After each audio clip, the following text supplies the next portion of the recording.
Hello दोस्तों, नमस्कार। आप सभी का एक बार फिर से आपके अपने YouTube चैनल विजन एग्जाम पर हार्दिक स्वागत है।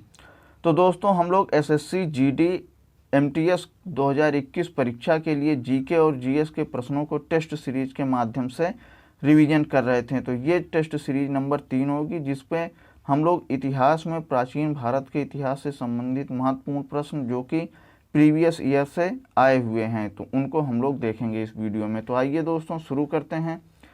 देखिए, तहकीक ए हिंद, पहला प्रश्न है। तहकीक ए हिंद नामक पुस्तक की रचना करने वाला अलबरूनी किसके काल में भारत आया था? तो आप सभी को पता होगी कि अलबरूनी जो है महमूद गजनबी के साथ भारत आया था। दूसरा प्रश्न है, हिजरी संवत कब आरंभ हुआ? तो हिजरी संवत जो है आरंभ हुआ 622 ईस्वी से। अगला प्रश्न है कि किस सुल्तान के शासनकाल में चहल या 40 गुलामों के दल का संगठन था? तो इसकी स्थापना किसने करी थी? इल्तुतमिश ने। अगला प्रश्न है कि अहमद शाह अब्दाली ने पानीपत की तीसरी लड़ाई में किसको पराजित किया था? तो किसको पराजित किया था? मराठों को। मराठों की तरफ से कौन लड़ा था? तो सदाशिवराम भाऊ, ये नाम था। अगला प्रश्न है कि वैदिक काल में शासन का प्रधान राजा होता था। जो वैदिक काल है उसमें जो है शासन का जो मुखिया होता था वो राजा होता था, जबकि उसको सहायता करने वाला सर्वाधिक महत्वपूर्ण पदाधिकारी होता था, तो उसका नाम था पुरोहित। ये एक पद था। अगले प्रश्न की तरफ बढ़ते हैं। कल्पसूत्र की रचना किसने की है? तो ये वेरी इंपॉर्टेंट, भद्रबाहु ने ही कल्पसूत्र की रचना करी है। मराठा साम्राज्य का दूसरा प्रवर्तक किसे कहा जाता है? तो ये कहा जाता है बालाजी विश्वनाथ को। आप लोगों से फिर एक प्रश्न है कि प्रथम प्रवर्तक किसे कहा जाता है? आप लोग इसको कमेंट में करिएगा।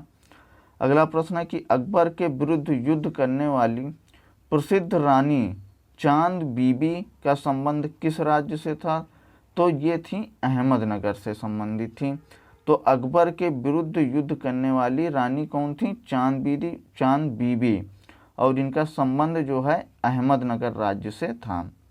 हम्पी किस नदी के उत्तरी तट पर स्थित है? तो तुंगभद्रा नदी के उत्तरी तट पर स्थित है। कौन? हम्पी। ताजुके बाबरी मतलब बाबर की आत्मकथा किस भाषा में लिखी गई है? तो ये लिखी गई है तुर्की भाषा में। तो आप लोग कमेंट करिएगा कि इसको किसने लिखा है। अगला प्रश्न की तरफ बढ़ते हैं।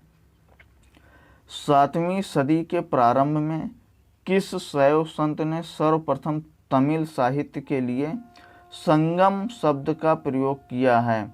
तो ये किसने किया है? तिरुनावुक्करासु ने या अप्पार। इबादत खाने के विषय में आप क्या जानते हैं? तो इबादत खाने के बारे में आप लोग जानते होंगे कि अकबर द्वारा निर्मित एक भवन था, जहाँ पर विभिन्न धर्मों के विद्वानों के साथ वो चर्चा करता था। अगला प्रश्न है कि वह चालुक्य राजा कौन था जिसने हर्षवर्धन को नर्मदा नदी के तट पर पराजित किया था? तो हर्षवर्धन को किसने पराजित किया था? पुलकेशिन द्वितीय। विजयनगर साम्राज्य की प्रशासनिक व्यवस्था में शिष्ट क्या था? शिष्ट जो था ये था भू राजस्व। अगले प्रश्न की तरफ बढ़ते हैं। किस दिल्ली सुल्तान ने घोषणा की थी कि राजा का कोई सगा संबंधी नहीं होता? तो ये घोषणा किसने की थी? अलाउद्दीन खिलजी ने।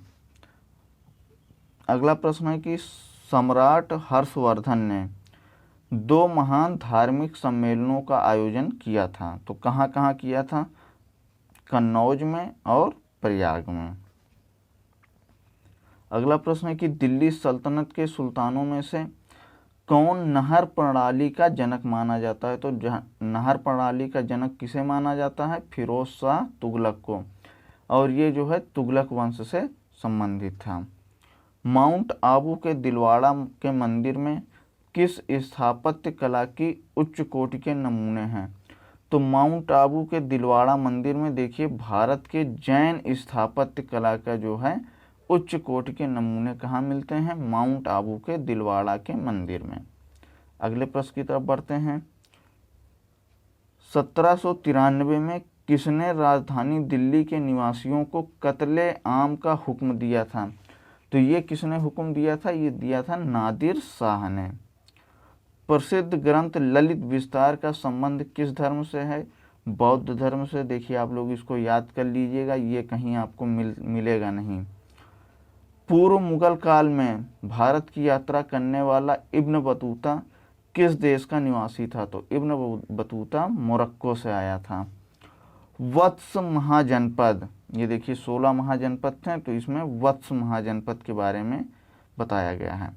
तो वत्स महाजनपद आधुनिक उत्तर प्रदेश के प्रयाग के पास था। काशी जनपद के दक्षिण पश्चिम में था, मतलब जो काशी महाजनपद था वो वत्स के दक्षिण पश्चिम में था। तो इसकी राजधानी क्या थी? सॉरी, ये प्रश्न उल्टा हो गया। वत्स महाजनपद जो है उत्तर प्रदेश के प्रयाग में था, और जो है काशी महाजनपद के दक्षिण पश्चिम में था। तो वत्स की राजधानी पूछा गया, तो इसकी राजधानी थी कौशाम्बी।